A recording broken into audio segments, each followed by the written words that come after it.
여러분 안녕하십니까?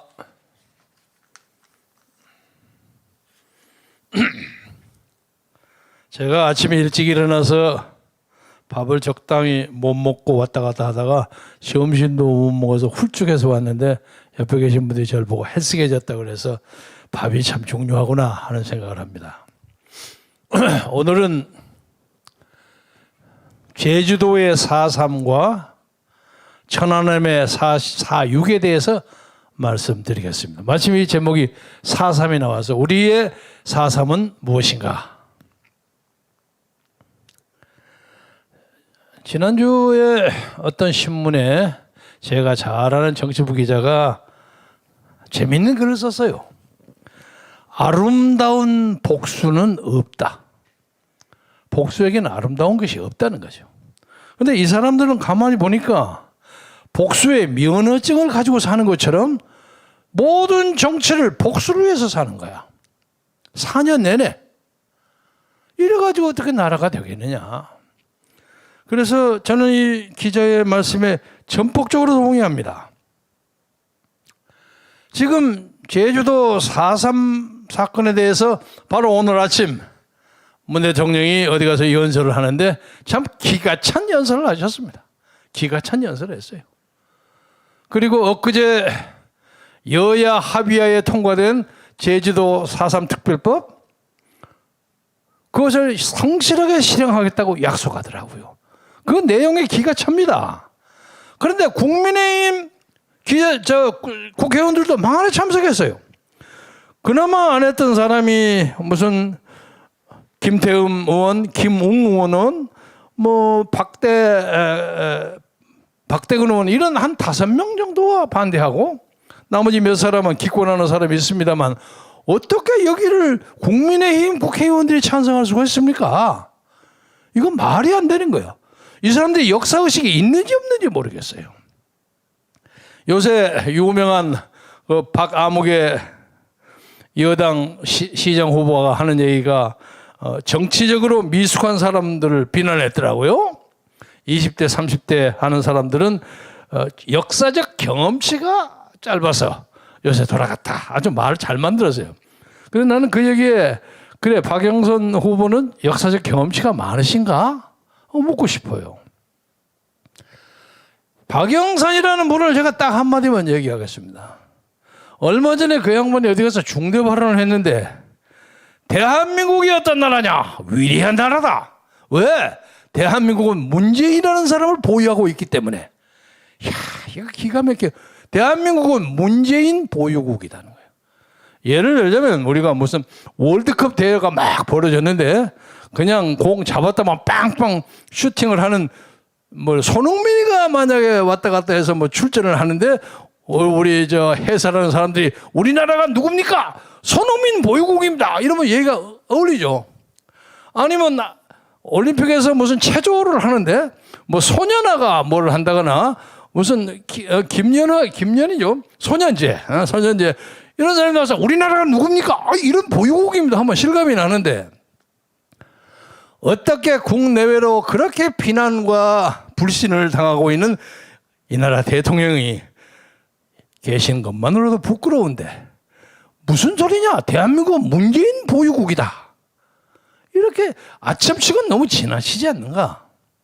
그래서 여러분이 그 사람을 서울시장으로 만들면 서울시장이 문재인 보유국 시장이 되어버리고 마는 겁니다. 그렇잖아요? 그래서 이번 이 선거는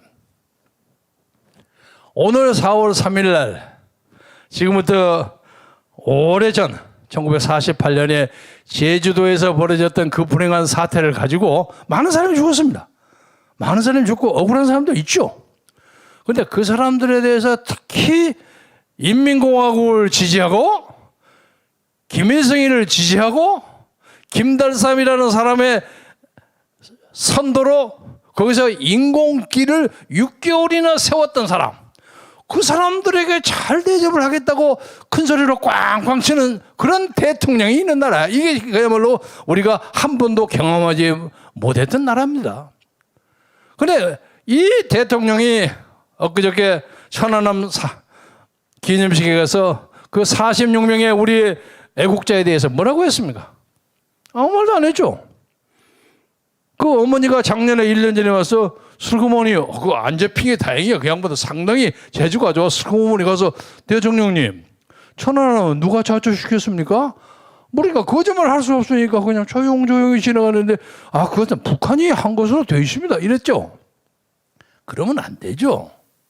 아무리 북한하고 평화를 지향하고 남북 종전 선언이니 나발이니 그런 걸 한다 손 치더라도 천안함 문제에 대해서는 분명히 북한이 우리에게 벌리는 도발 행위입니다 하는 얘기를 떳떳이 해야만 외교도 되고 정치도 되는 것입니다.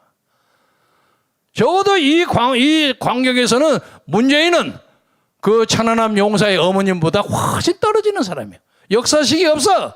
이런 사람을 대한민국이 문재인 보유국이라 주장하는 이 나라야말로 정말 웃기고 나자빠질 나라입니다. 여러분, 지금 우리나라에 공수처니 검찰이니 난리 법석인데 이 복수를 화신으로 삼는 이 정권 사람들은 검찰을 못 잡아먹은 것은 난리 법석이에요. 지난주에도 제가 잠시 말씀드렸습니다만 검찰을 좋아하는 사람 별로 많지 않습니다. 검찰을 무서워하거든 사람들이. 그런데 검찰을 그렇게 무서워하는 데는 여러 가지 의미가 있어요. 죄 없는 사람은 검찰을 무서워할 이유가 없지 않습니까? 그리고 검찰도 때로는 자기들이 엘리트 의식이 있어가지고 너무 혼자 좀 잘난 척하고 해서 기분 나빠하는 것도 덜어 있습니다. 이해합니다. 그러나 검찰이 가지는 국가의 권력을 유지하는 그 단단한 기반이 있음으로 해서 법치국가가 되는 것입니다. 이놈의 검찰을 평소에 감정사태로 때려잡으려고 아우성을 치고 법무부 장관 둘이가 연거푸서 지휘 검열 지휘 한다고 해서 4번을 특별 명령을 내리고 검찰총장을 징계에 회부하고 이게 난리 법석이에요.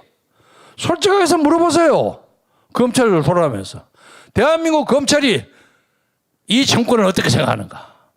제가 생각에는 90% 이상이 돌아섰다고 생각해요. 검찰을 그렇게 잡아가지고 그렇게 그냥 적으로 모으는 사람치고 결정적으로 실패한 사람이 노무현입니다.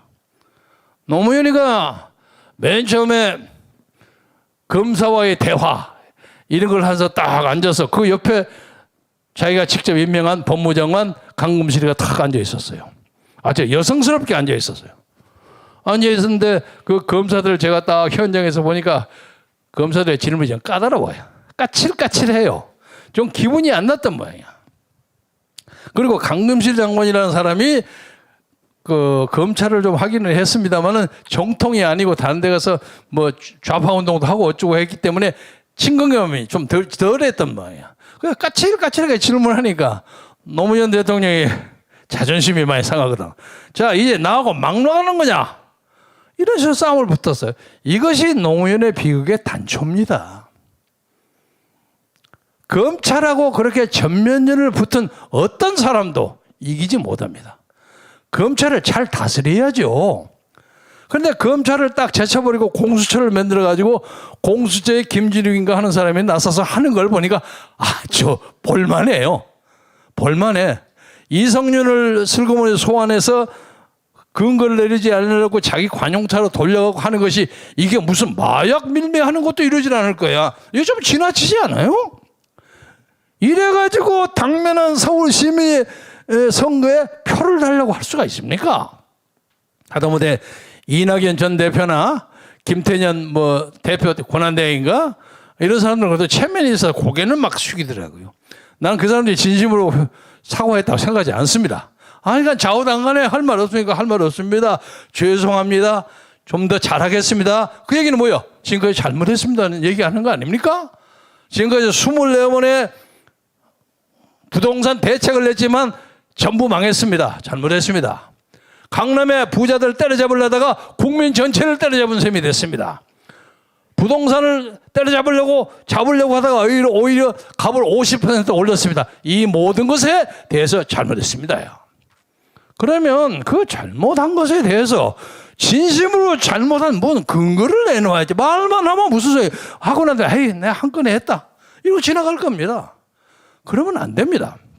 그래서 이번 선거는 아까 여러분 박전정 의원도 말씀하시고 정광훈 목사도 말씀하셨습니다만 이번은 우리 현대사회 현대사의 물고기를 돌릴 수 있는 물고기를 국민의 힘으로 돌릴 수 있는 가장 결정적이고 치열한 시점입니다. 이것을 잘못해가지고 나중에 딴소리를 못하는 거예요. 그러니까 여러분 이 문제에 대해서 반드시 역사의 평가를 받을 수 있는 그런 투표를 해 주시기를 바라고, 또 하나 지금 가장 문제가 되는 것은 저는 부산은 뭐 적당하게 뭐 잘 되리라고 생각합니다만 서울만 예를 들자면 서울의 인구가 엊그제 조사 이래 964명입니다. 964만. 그리고 유권자가 842만입니다. 투표소가 2259군데입니다. 그런데 이제 사전투표는 좀 적습니다만은 사전투표는 424개에서 지금 하고 있어요. 그리고 플러스 5개가 있는 게 코로나 때문에 특별히 만들어서 429개의 사전투표를 지금 하고 있습니다. 사전투표 수가 많다고 해서 꼭 어느 당에 유리하다고 볼 수 없으니까 여러분 시간이 되시고 열심히 가서 찍어주시길 바라고, 개표가 문제입니다. 4월 7일 날 개표가 2259개소에서 투표한 것이 모아서 25개의 구청에서 하죠. 25개의 개표소를 전 국민이 자유와 평화와 이 나라 자유민주주의를 지키기를 원하는 국민들이 이불 속에서 아우성치지 말고 다 나가서 개표소를 좀 쏴서요. 그 사람들이 간이 떨려서 뭘 벌릴 수 없도록 좀 만들어주세요. 군중의 힘이란 건 무섭습니다. 그래서 지금 그 투개표 과정의 그 절차와 그리고 그 과정에서 있는 그 기계의 그 투명성, 정확성, 정직성에 대해서 수많은 문제가 제기됐음에도 불구하고 국민의힘 사람들은 그 문제도 없다, 이긴다 이렇게 생각하는 게, 저도 그렇게 하기를 믿기를 원합니다만은 만에 하나 다른 사태가 벌어지면 이것은 이 나라가 망하는 겁니다. 국민의힘 망하는 것 정도는 문제가 아니라 이 나라가 망합니다. 이 나라가 망하게 되면 이 나라는 점점 사회주의 국가로 갑니다. 오늘 문 대통령 얘기하는 거 보세요. 그리고 무슨 뭐 제주도 평화 공원 만들어 가지고 1,000억 거기다가 제공하고 그 다음에 그 근처에 우익들이 세워둔 기념비 다 쓸어버리겠다는 그러잖아요. 오늘 왜? 화해의 차원에서 화해의 차원에서 쥐가 먹이를 우리가 세운 걸 없애버린단 말이에요. 만약에 화해의 차원에서, 말이 하도 내가 억울해서 화딱 찍어놔서 말이 잘 안 나옵니다. 화해의 차원에서 만약에 그런 것이 필요하다면 그것을 세운 유족들과 관계자들하고 같이 잘 상의해가지고 공동의 어떤 추모공원을 만들도록 노력하겠다. 그래서 지가 먹이를 세운 걸 다 쓸어버린단 말이에요. 예? 문재인의 시대는 1년밖에 안 남았습니다. 그래서 여러분 이것을 잘 지키셔야 합니다. 지난번 4.15 총선에 말씀을 마무리하면서 드립니다. 4.15 총선의 사전투표가 사전에 조작됐다 하는 얘기를 제가 대한민국에서 맨 처음 얘기했습니다. 선거가 끝난 72시간 후에 여기 이 사랑제일교회에서 얘기했습니다. 저는 그것을 확실한 근거를 가지고 얘기했습니다. 지금도 그거 틀리지 않습니다. 마찬가지로 저는 이 사람들이 아직도 그런 걸 잘 꾸며놓지 않았는가 하는 의심을 가집니다. 그래서 이게 선거가요, 지금 차이가 많지만은 슬슬 처음에 이렇게 뭐 올라가고 내려가고 업앤 다운 취소를 하고 한참 하다가 막판에 새벽에 들어와서 약간 잠이 오고 어쩌고 하는 순간에 그때 사전투표 갑니다. 이래서 와장창 하고 뒤집을 가능성이 얼마든지 있습니다. 저는 논리적으로 현실적으로 전혀 그것이 불가능하다고 생각합니다만은 딱 만들어 놓고 꽝꽝꽝 치고 도망가 버리면 끝이에요. 이럴 경우에 이 나라의 민주주의를 지켜야 할 것이 서울 시민들입니다. 서울 시민. 그때는 반드시 수개표를 해야 한다고 그렇게 요청을 했는데도 국민의힘 국회의원들 귀가 있는지 없는지 아무 소리가 없어요. 전자투표를 한다고 할지라도 마지막에는 큰 것이 아니기 때문에 서울시장 선거에 관해서는 마지막으로 수개표로 확인한다 하는 것만 받아놓으면 되는 거야. 만약에 이 선거를 만에 하나 억만문제 하나 깨지면 이건 전부 국민의힘 국회의원들 탄핵해야 돼요. 다 쫓아내야 돼요. 그래서 지금이라도 정신을 바짝 차리고 시간도 오늘 내일 사이 몇 살이 남아 있습니다. 국민의힘에서 지금 쭈구리가 앉아있는 간부라는 사람들 반드시 이 얘기를 해주기를 바라면서 국민의 이름으로 바라면서 4월 7일 날 우리가 새로운 시장이 누가 되고 하는 게 중요하지 않습니다. 이것이 새로운 역사를 여는 하나의 신호탄이 됩니다. 투표가 총알보다 강하다는 말이 있죠. 아까 어느 분이 하셨죠. 강하다는 걸 보여서 이 나라를 전도 영향한 자유민주 국가를 만들어서 백신이 뭐니 하면서도 백신 보는 게 전 세계 111위예요. 이거 웃기고 이거 환장할 나라야. 이러면서도 백신의 여부를 좀 따져보면서 천천히 하겠다. 이따위 흘러간 유행어나 하고 앉아있는 사람들에게 더 이상 절대로 대한민국과 더더구나 서울시정을 맡길 수 없다는 각오로 여러분이 분투 노력해 주시기를 진심으로 바람하지 않겠습니다. 대단히 감사합니다.